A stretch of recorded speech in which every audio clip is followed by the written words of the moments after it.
Olá, começa agora o Em Pauta. Neste programa nós vamos tratar sobre os direitos humanos. E está conosco a professora Margarete Fagundes Nunes, que é antropóloga e professora do Programa de Diversidade Cultural e Inclusão Social. E o professor Dailor Santos, que é professor do curso de Direito. Olá. Tudo bem? Obrigado por participar do programa, virem participar do programa. Sempre um prazer estar no Em Pauta. Muito obrigado pelo convite. Joia. Então vamos começar pelo básico. O que são direitos humanos? Professora Margarete. Eu penso que é importante começarmos, inclusive porque a gente está vivendo um momento no Brasil contemporâneo em que essa questão dos direitos humanos ocupa bastante espaço, inclusive nas mídias, enfim. E há certas injustiças, inclusive, com os direitos humanos na questão de que existem para defender bandidos. Então, inclusive, também há toda uma associação dos direitos humanos somente as pessoas que militam, que estão do ponto de vista político mais à esquerda. E quando a gente olha a história dos direitos humanos, na verdade não é bem isso. E, inclusive, a concepção dos direitos humanos, ele se liga muito, por exemplo, no ideário da própria Revolução Francesa, o ideário de liberdade, igualdade, fraternidade, e que depois sim, mais tarde, principalmente a questão do ideário de igualdade, ele vai ser apropriado, de fato, por militantes da esquerda, por toda a luta socialista, enfim, pela defesa da igualdade no plano social e econômico, né? Mas lá na raiz, a gente vai ter muito essa questão dos direitos, vinculada inclusive a uma revolução burguesa, e não necessariamente ao campo, né? Exatamente só da luta política no campo mais da esquerda, né? E mesmo depois, com a questão de 1948, com a Declaração Universal dos Direitos Humanos, né, nós vamos ter alguns países que vão fortalecer mais, vão dar mais visibilidade aos direitos civis e políticos, mais ligados ao ideal de liberdade do que propriamente a questão da igualdade. Então, tem todo como eu diria, uma concepção que se liga a algo que é mais disperso, mais espalhado, que tu não pode remeter, né, a alguns atores sociais apenas. Hoje a gente pode dizer que as pessoas que se vinculam a pensar os direitos humanos, tanto do ponto de vista da academia, quanto do ponto de vista também da luta social, enfim, em várias esferas. Até tem um antropólogo brasileiro que costuma dizer, né, que os direitos humanos estão dentro de uma governança global, né, para a gente entender os diferentes atores que trabalham e que falam em prol dos direitos humanos. Desde as organizações das Nações Unidas, enfim, e todos os tratados e conferências internacionais, enfim, que vão pressionar os Estados nacionais, inclusive também dentro dos Estados nacionais, os governos, as lideranças políticas, os gestores políticos, os intelectuais que atuam na academia e os movimentos sociais também, né? Então, é importante a gente ter bem claro do que se fala, né? E aí, ao pensar a questão dos direitos humanos, pensar também como um espaço de conflito e que envolve, né, esses diferentes sujeitos e atores, né, no plano social. E que, bom, aí os conflitos também se estabelecem para se pensar essa questão dos direitos humanos, né? E eu não sei se o professor Dailor concorda, mas a questão, por exemplo, da concepção da universalidade dos direitos humanos, para mim é o principal nó dessas divergências e dessas incompreensões com relação aos direitos humanos. Porque as pessoas entendem que ele não tem que ser universal. Principalmente em algumas sociedades que têm uma tradição bastante desigual. Como é que tu vais querer que esse outro seja um igual a ti? Igual do ponto de vista do acesso aos direitos, mas também igual no sentido do que ele tem direito de expressar também a sua diferença. A igualdade também, a gente às vezes trabalha com esses dois conceitos como se fossem antônimos, mas na verdade a gente tem que pensar também a igualdade do ponto de vista da livre expressão, da diversidade e da diferença, né? Então acho que a principal incompreensão para mim está aí, do caráter universal. Porque alguns vão fazer a defesa assim, olha, alguns sujeitos, alguns indivíduos podem e devem ter direitos, outros não. E aí está toda a polêmica comprometida, né? Eu concordo com a professora, sim. Acho também que é necessário pontuar, pegando o gancho, que a professora Margarete brilhantemente colocou aqui, o problema que nós temos com essa afirmação de direitos humanos para bandidos ou para um determinado segmento. A gente não pode esquecer que, por exemplo, o direito ao voto, o direito à participação na vida pública, o direito de eu expressar minha opinião no Facebook, o direito de eu postar no YouTube determinados vídeos e conteúdos e difundir isso, acaba sendo um reflexo dessa conquista de direitos humanos. E a universalidade, de fato, é um problema. E a universalidade lida com o fato da gente encarar o outro. Falaste tudo. Muitas vezes o problema são os outros, como diria o Sartre, não é? E aí a gente vai ter essa problemática de como entender que as minorias também merecem o seu espaço, de como entender que toda essa construção de direitos humanos é uma construção social e global. Quando eu defendo direitos humanos, eu não estou simplesmente defendendo o direito daquele que transgrediu a lei.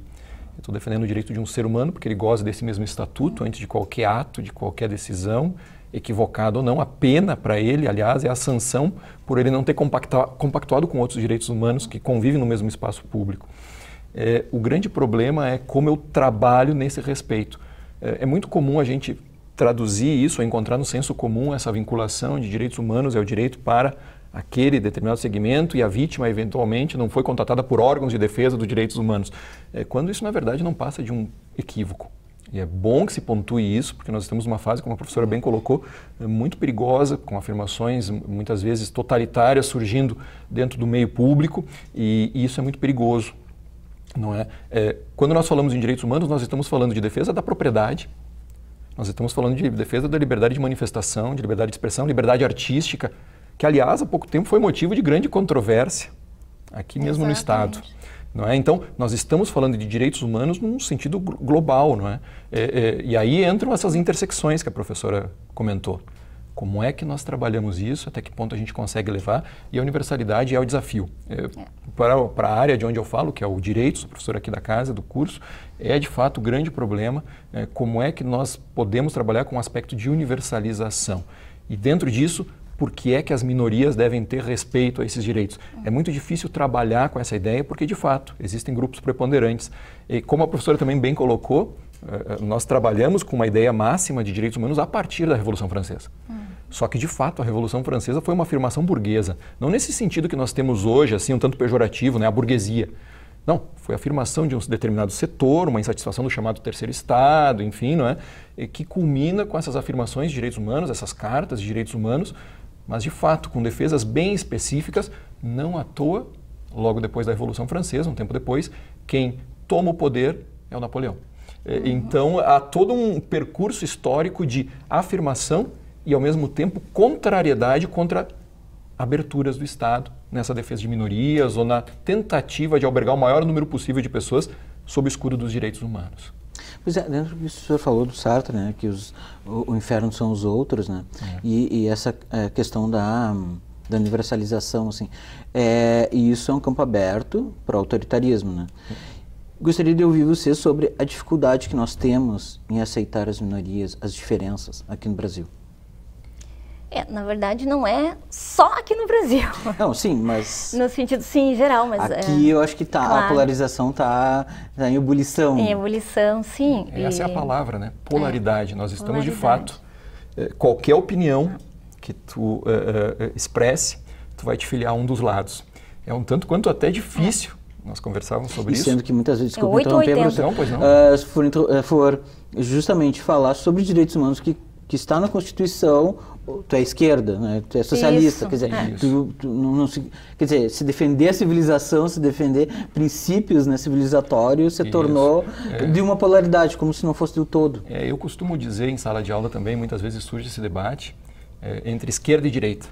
Eu acho que é um debate que é necessário, mas é um debate que ele já principia num equívoco, porque entre a esquerda e a direita existe uma longa avenida que nós temos que percorrer, e se a gente for para os extremos da direita e da esquerda, nós vamos chegar na direita ao fascismo. E na esquerda nós vamos chegar à exploração da Ucrânia pelo regime stalinista, e aí a gente já sabe muito bem tudo que isso representou. Então esse jogo de compactuar com essa dicotomia, não permitindo o diálogo, é talvez o grande problema que nós temos no Brasil. E aí sim, entra aquilo que a professora começou a falar, até conversamos sobre isso, como é que nós vamos botar as minorias dentro dessa polarização. Porque qualquer defesa, ou você está de um lado e, via de consequência, você não tem um lado contrário, você se torna inimigo do outro lado.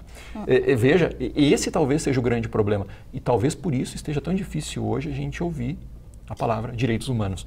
O que deveria servir como alerta. Agora, há poucos dias, nós tivemos um aviso dado por um general do Exército, das Forças Armadas, antes do julgamento do habeas corpus do ex-presidente Luiz Inácio Lula da Silva, não é? Simplesmente intimidando, sob certo modo, os ministros, dizendo que o Exército estava atento aos movimentos que lá seriam conjugados. Isso é, no mínimo, censurável, para dizer o mínimo depois que nós nos tornamos um Estado democrático de direito. Eu não sei o que a professora pensa sobre isso, enfim, como ela também lida com essa questão, mas é um ponto que a gente tem que ter presente, porque o retorno a qualquer afirmação ditatorial, totalitária, é excludente na sua manifestação.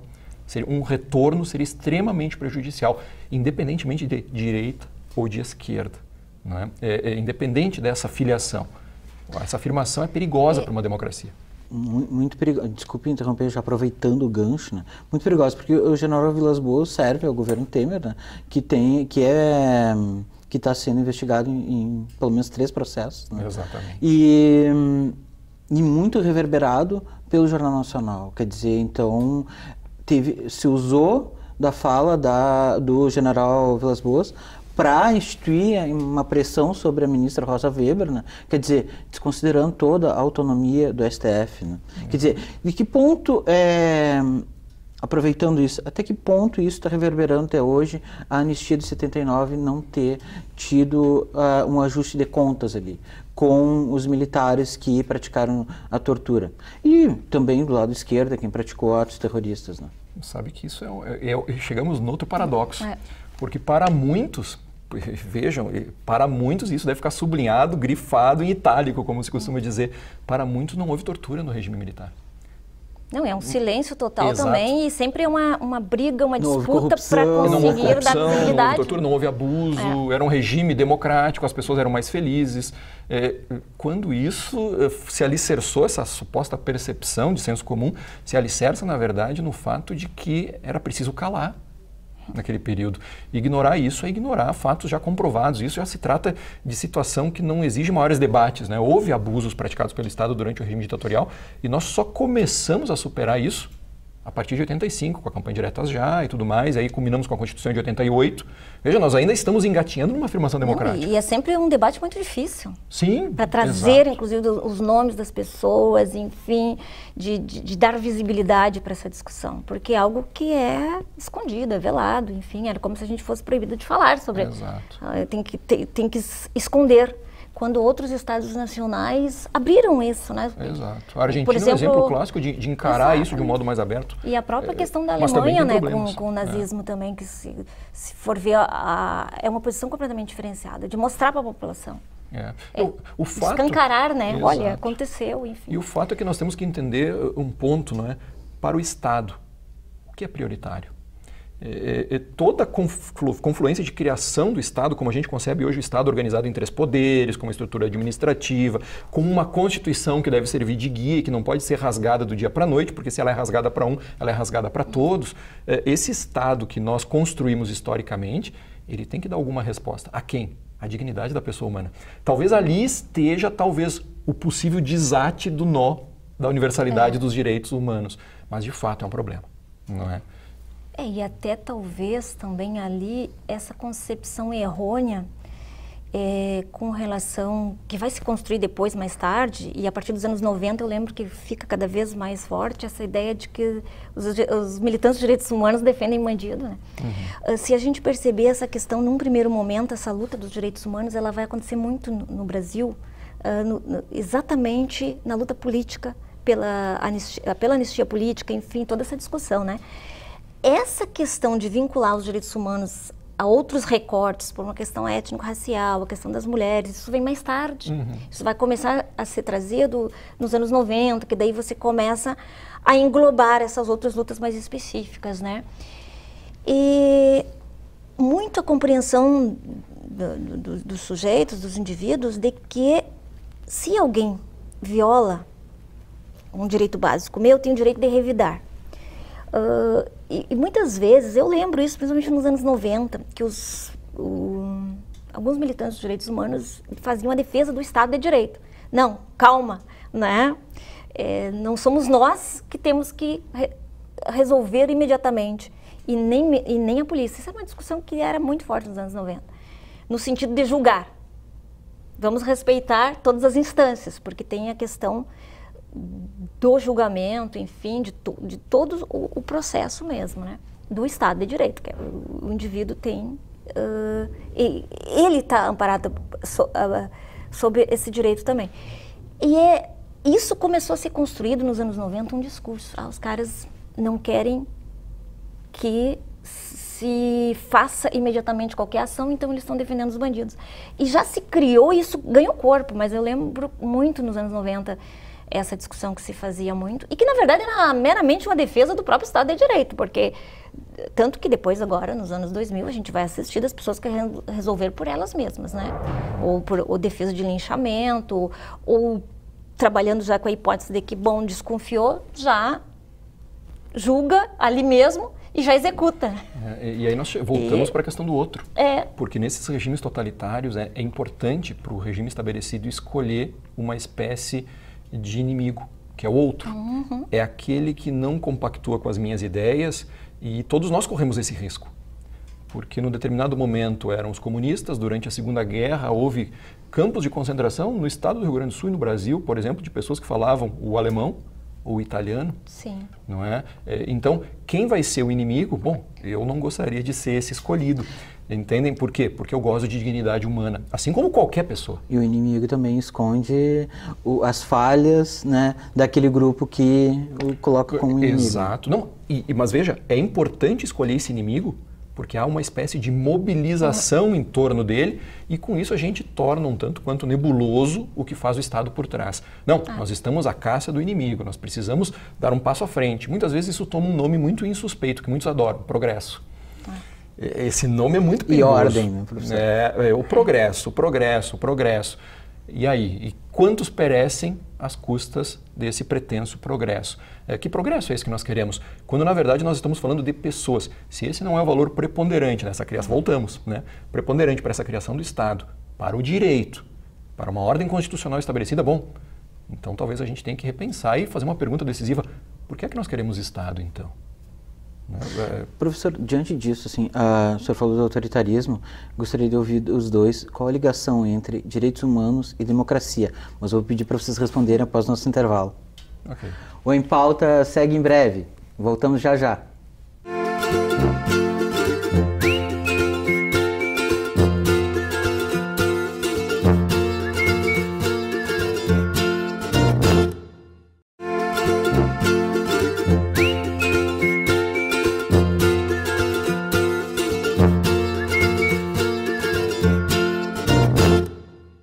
Voltamos com Em Pauta, hoje falando sobre direitos humanos. Está conosco a professora Margarete Fagundes Nunes e o professor Dailler Santos. O que tinha comentado no final do bloco anterior é sobre a ligação da democracia com direitos humanos. E também aproveitando, professor, que o senhor falou, né, essa fragilização da nossa Constituição hoje, né, com o STF interpretar a Constituição conforme os anseios populares, né, isso não fragiliza a causa dos direitos humanos? Me parece que sim. Sabe que há uma série de discussões técnicas, digamos assim, entre aspas, né, no âmbito do direito, estabelecendo limites ou critérios, ou balizas, melhor dizendo, sobre até que ponto pode ir uma decisão. São critérios hermenêuticos, há pessoas que trabalham de modo profundo nisso, mas é um risco, porque se a Constituição não serve como uma espécie de limitador, afinal de contas nós estamos criando um juiz iluminista, que pode tudo a hora que bem entende, e qual é a razão? É a dele. E isso pode vir para o bem ou para o mal. Uma outra coisa que deve ser posta, me parece, não sei se vocês concordam com isso também, é que a justiça ela deve prestar como uma regra contra-majoritária. Muitas vezes ela deve entender que a decisão da maioria democrática, que seja, pode não observar os direitos humanos. É preciso entender isso. Se assim tivesse sido compreendido, talvez a Alemanha nazista tivesse tido outro rumo. Não é? O direito ele se presta a isso, como uma espécie de escudo contra esses discursos que, embora majoritários, não respeitam direitos humanos. E a lei vai ter que mediar os diferentes conflitos, né? Exato. Eu entendo assim, porque ele não pode representar um setor específico. Sim. E aquela discursividade não pode ser representativa apenas de um grupo dentro de um Estado nacional. Então, um Estado nacional como o brasileiro, né, marcado pela questão da diversidade. Tu vais trabalhar com diferentes comunidades. Eu tenho uma antropóloga que a gente discute muito assim e trabalha muito com os textos dela, que ela transita muito pela área do direito, que é a Rita Segato. Ela tem toda uma formação nesse campo, que ela fala de que nós temos as chamadas formação de comunidades morais, em que a lei ela entra para mediar também esses conflitos, né? Não no sentido de resolver, porque a gente nunca vai resolver os conflitos, nem um antropólogo, nem um sociólogo, vou falar a partir do meu lugar, né? Que a gente acredita que a gente vai resolver, porque os conflitos são importantes, né? Em sociedade. Mas tu vais ter de construir esse diálogo e essa mediação, para isso que serve. Exato, e essa relação entre direito e moral, ela é secular, ela começa, vamos situar isso, então vamos antecipar isso, mas vamos botar em Kant essa problemática, enfim, mas afinal de contas, é a moral que diz o que o direito deve decidir. Me parece que esse é o risco, porque quem faz esse julgamento moral? Não, então não é a moral que controla o direito. É o direito que eventualmente vai controlar discursos supostamente morais. A gente tem que deixar isso posto, porque o direito ele não pode simplesmente se filiar a uma ideia de maioria. Para isso a distinção entre moral e ética. Exato. Eu sei que um dos pontos de direitos humanos que gera um debate acaloradíssimo é a questão da pena de morte. A tal ponto nós chegamos, depois da Constituição de 88, que eu não me surpreenderia se fizéssemos uma espécie de enquete e você é a favor ou contra. Eu não me surpreenderia se o sou a favor vencesse. Mas isso ignoraria toda uma construção de direitos humanos que nós temos, sabendo que, por exemplo, no período ditatorial militar, pessoas que não haviam cometido qualquer ilícito, ou se cometeram não foram julgadas, e aí se esqueceu o Estado de Direito, foram simplesmente assassinadas ou desaparecidas pelo regime militar. Há poucos dias encontraram ossadas em São Paulo. Não é? Enfim, nós não podemos esquecer isso. Então, por exemplo, a pena de morte é um direito consagrado, tanto que ela não pode ser retirada da Constituição. Me parece que sequer uma Constituição nova poderia estabelecer lá, vamos romper com a ordem constitucional e estabelecer. Não, porque isso aí seria um retrocesso histórico, social, filosófico muito grande dentro dessa conquista que nós temos. O mundo já caminha para essa abolição de uma pena capital. Não é? É um dos temas de direitos humanos. E é um dos temas mais polêmicos. Exato, né? Exato. Eu entendo, Laerte, que é incompatível tu construir uma sociedade democrática sem respeitar os direitos humanos. Como construir democracia? Se a gente levar em consideração os chamados direitos de primeira geração, nem se fala que o direito à liberdade, o direito de expressão, de expressar suas ideias, teu pensamento. Propriedade para muitos. O direito à integridade física, Exato. Que é o direito à vida que tu estavas falando. O direito à propriedade. Os direitos de segunda geração, que são os direitos sociais, que são os mais também bastante polêmicos, no sentido de que os Estados nacionais não costumam aceitar muito bem como direitos humanos, esses direitos que são os direitos à moradia, direito à saúde, direito à educação, enfim, que é o mais complicado. Mas está na nossa Constituição. Está, mas... Está. Aí nós entramos na impossibilidade do Estado também, não é? Enfim, porque a conta chega também para os direitos. E aí vem as escolhas políticas. Voltamos, o que de fato nós queremos desse Estado. E nem vamos falar nos de terceira dimensão, porque aí são direitos transgeracionais, enfim, não é? Entram as minorias e aí... O reconhecimento dos diferentes povos. E aí a problemática se aguça. Quanto ao reconhecimento dos diferentes povos, nós tivemos um exemplo na Europa há pouco tempo, nós vivemos numa compreensão de direitos humanos eurocêntrica. Essa é a grande verdade, não é? E esquecendo que a Europa contribuiu, entre aspas, dentro dessa construção, espolhando riqueza e gerando vítimas. Basta ver o que a colonização espanhola fez na América Latina. Não é? Há relatos que chegam a ser assustadores. Em filmes de terror não chegariam ao ponto do que aconteceu aqui. Enfim, é a partir dessa racionalidade que veda que refugiados ingressem no continente que nós tentamos construir os nossos direitos humanos. Talvez uma pergunta que surge aqui será que nós não poderíamos ou deveríamos construir uma racionalidade de direitos humanos própria? Dentro de uma realidade que é nossa, sem ignorar o que nós já temos, sem ignorar as conquistas e os fracassos, os insucessos, os exemplos. Mas será que não é o momento da gente dar um passo além e diferente do que a gente deu até agora? Nós, na antropologia, a gente tem feito bastante essa discussão. Vários antropólogos se ocuparam disso. Afinal de contas, quais os parâmetros que nós vamos utilizar para pensar que são os direitos humanos? Exato. Até nesse sentido de que o que é considerado violação de direitos humanos, que muitas vezes são localizados mais fora da Europa, quando eles violam os direitos humanos e ninguém fala que aquilo é uma violação. Exato. Como, por exemplo, nesse atual momento. Então, de a gente começar também a ocupar esses espaços e construir, bom, aí tem que começar a forjar alguns conceitos que não servem, né? Desculpe, a prioridade da pessoa, me parece, ela tem que ser posta como uma espécie de alvo a ser atingido. A pessoa gosta de dignidade e se nós ignoramos isso, bom, a gente começou a pecar em relação aos direitos humanos. E só para responder a tua pergunta, eu encerro, né, aguardo ali a tua próxima demanda. Me parece que democracia e direitos humanos seriam como irmãos siameses. Não é? Por exemplo, nós não conseguimos conceber uma pena diferente da prisão. Parece que nós chegamos a uma racionalidade básica. Eu diria o Foucault, né? Ela é um mal necessário. Sim, porque até inventarmos algo diferente, e nós temos dificuldade nisso, a prisão acaba sendo esse mal necessário. Me parece que a democracia, na pior das hipóteses, seria um bem necessário, porque eu não consigo imaginar um regime diferente, uma compreensão política diferente da democrática para valorizar os direitos humanos. Aliás, é em razão da democracia que nós temos que privilegiar as minorias também. Sim.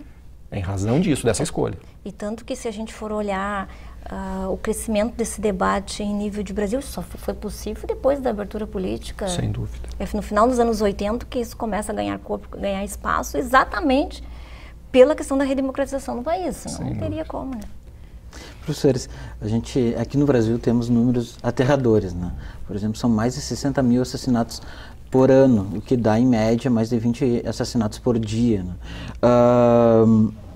Também, quer dizer, acontece a cada 11 minutos uma mulher é estuprada, né? Sendo que por dia a média é de 10 estupros coletivos, né?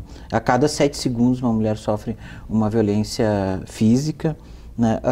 Temos uma população carcerária de 720, mais de 700 mil pessoas, né? Sendo que a média é que há 2 detentos por vaga, né? E 40% desses detentos não foram julgados, né?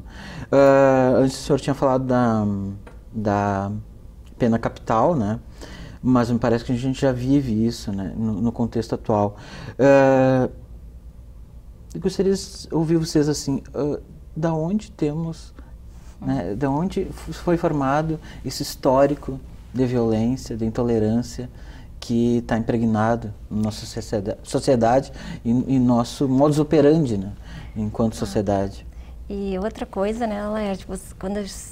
Isso, desculpa, professor, sem refinar na questão dos negros e indígenas, por exemplo. Nossa, E quando você traz os dados são assustadores, inclusive porque eles desmontam alguns mitos que nós construímos em torno, inclusive, da ideia, do ideário de uma sociedade não preconceituosa, de uma sociedade harmoniosa, de uma sociedade de democracia, inclusive de democracia racial, de um povo alegre. Essas foram, inclusive, imagens que a gente construiu e fortaleceu, né, ao longo do século XX, principalmente, né? Por isso que é tão difícil para nós lidarmos com essa realidade. Como assim? Quando o movimento negro diz, olha, não é bem assim que democracia racial é essa. Quando olha os números e diz, olha, a maioria desses pobres que está se falando, olha, são negros. Então, o que aconteceu? Aliás, aí, né? A maioria dos que ocupam essas vagas prisionais. Exatamente. Mas desculpa lhe interromper, professor. Tranquilo.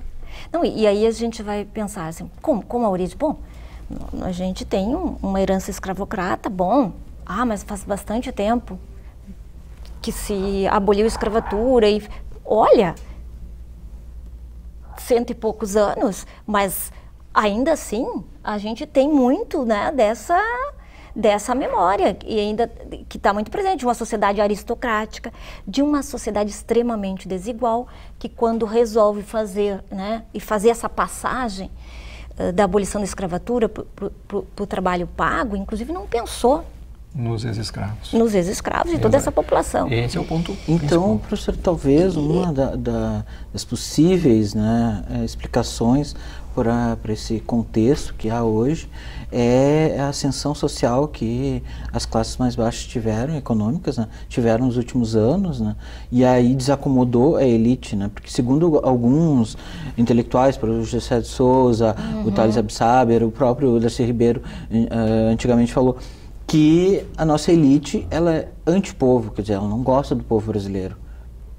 Sobretudo os mais pobres. Né? Vários antropólogos reforçam isso. O próprio Roberto da Mata, né? A ideia de uma sociedade que tem dificuldade de aceitar o outro como igual.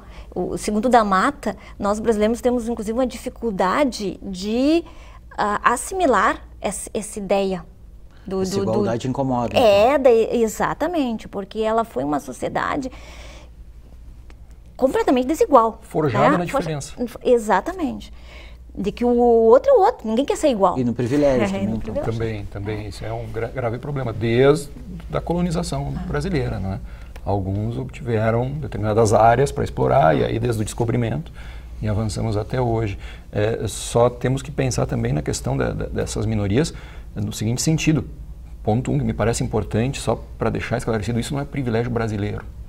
Por exemplo, se nós vamos pegar os Estados Unidos da América, nós não vamos encontrar direitos sociais consagrados e concedidos, como, por exemplo, aqui, um exemplo muito claro é o SUS. O SUS não funciona muito bem. Não, mas essa é uma questão de gerenciamento, de administração pública, de contingenciamento de verbas, exato. Mas nós temos esse mecanismo. Poucos estados têm um sistema tão bem implantado. Eu sempre faço a defesa do SUS, as pessoas exato. Tentam desmontar. Cursos universitários com possibilidade de financiamento.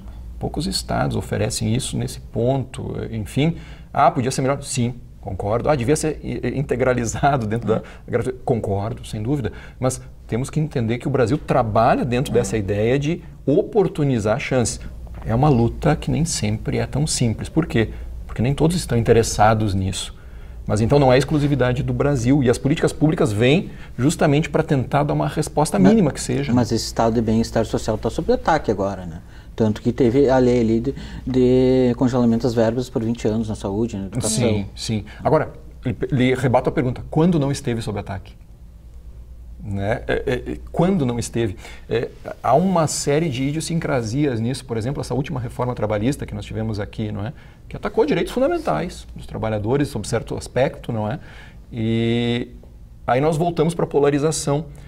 Se fosse o governo X, o governo anterior, ou o governo Y, não teria ocorrido isso, nós não patrocinaríamos isso, quando nós sabemos que o projeto iniciou lá. Nós temos que ter um olhar crítico dentro disso, por quê? Porque muitas vezes, e talvez me parece, no meu modo pessoal de ver, há uma confusão de público e privado, e isso geralmente acontece com quem ocupa o poder. Para quem gosta de esquerda e direita, a direita é um exemplo claro de que confundiu público e privado desde todo sempre. A esquerda, quando chegou ao poder, pelo bem ou pelo mal, e aí cada um é livre para a sua interpretação, eu confio muito na autonomia nas análises, né? Mas me parece que a esquerda simplesmente se contentou em repetir esse tipo de dinâmica. E aí o que acontece? Temos um batalhão de insatisfeitos porque a esquerda é o inimigo. E temos um batalhão de insatisfeitos do outro lado porque a direita é o inimigo. O espaço público dialógico, o diálogo comum, se torna, para não dizer impossível, muito difícil. Mas eu não consigo acreditar em anjos dentro dessa dinâmica.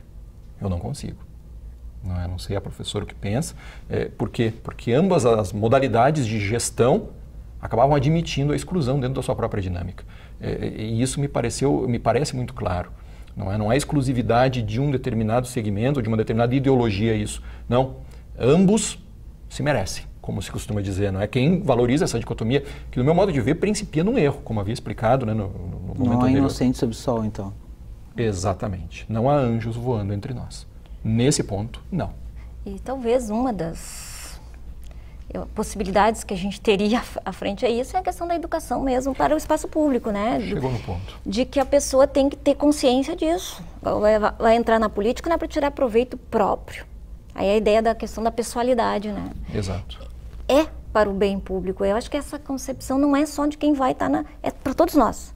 Exato. Desde como tu te relaciona com o espaço da tua cidade, da tua rua. Eu costumo brincar em sala de aula, professora, dizendo o seguinte, a gente muitas vezes faz críticas a políticos, enfim, a toda uma dinâmica política, Mas eu digo, bom, mas basta ver quem costuma ultrapassar pelo acostamento. Isso. Quem costuma estacionar em local proibido, porque é breve, é rápido. É rápido. Quem costuma proferir em redes sociais ofensas e, se não der eu apago, depois eu respondo e eu quero a controvérsia mesmo.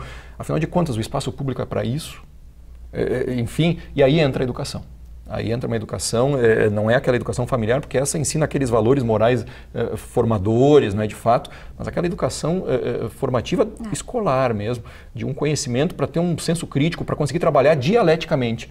Entender que, por exemplo, eu posso estar diante de opiniões contrárias à minha e nem por isso eu estarei diante de inimigos. Tornar tudo uma grenalização, como se costuma fazer, é um equívoco tremendo. Mas é aquela história que a gente volta de novo, né? Que é de conseguir chegar ao outro.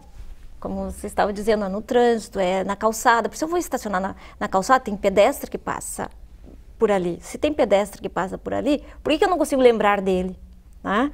E desde questões básicas no cotidiano, no teu ir e vir, no espaço da cidade, enfim, a gente tem N exemplos, né?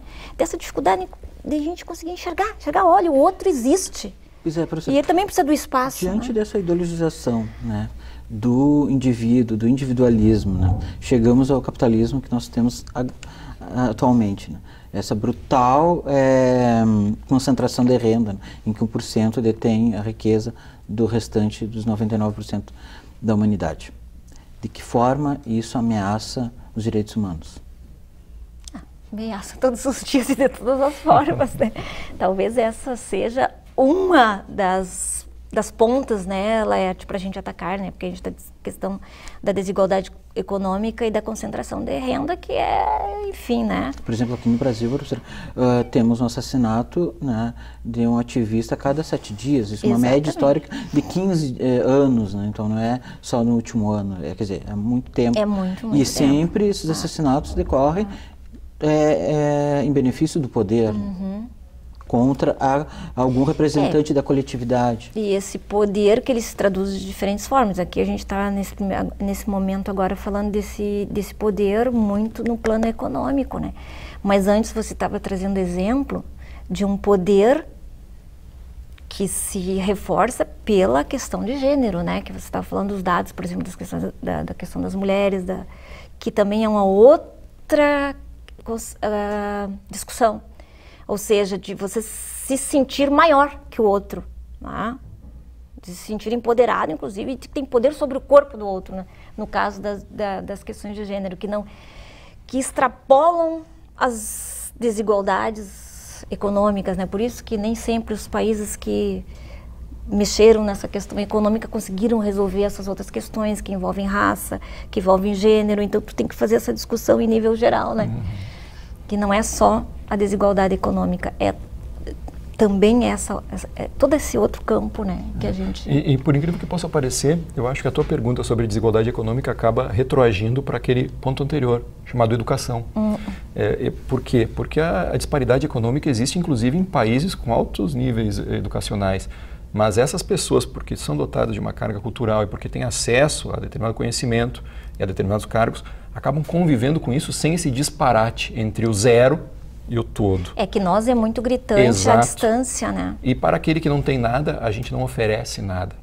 E aí a gente reclama da violência. Enfim, a gente acaba retroalimentando o mesmo círculo vicioso. Porque, bom, de fato, e volto, eu não acredito na existência de anjos entre nós dentro dessa dinâmica. Mas a gente contribui para gerar a violência quando a gente ignora a necessidade de outorgar chance para as pessoas também conseguirem algo maior. Não é? E aí voltamos de novo, né? Por que isso? Porque isso acaba refletindo em nosso próprio benefício também, um pensamento egoístico agora, mas acaba sendo útil essa oferta pelo Estado. Mas como o Estado tem dificuldade. Por quê? Porque para nem todos isso interessa. Uns conseguem viver aquartelados em condomínios de luxo, olhando para fora e com medo de anunciar, postam nas redes sociais e destilam todos os seus pensamentos. E isso é perigoso. Não é? Essa questão das redes sociais é algo que vem me incomodando num sentido propositivo. Não é? Lá se encontra tudo. E parece que ali se tornou um fórum de debate político. E aí todo mundo opina sobre tudo e ninguém opina sobre nada. Né? É um problema. Uma reflexão. Exato, não, reflexão, exato. Reflexão é o que falta. Essa é uma das minhas perguntas, era sobre as redes sociais e a mídia. porém, eu já fui avisado 2 vezes que o tempo já se esgotou. Olha, que pena. Pena, tava bom, né? Chama de novo, né? Era claro. Porque temos... Um segundo bloco. Então, ok, muito obrigado, professor Margarete. Obrigado, professor Eu Dael. que agradeço, obrigado. O Em Pauta fica por aqui. Até o nosso próximo programa. Tchau!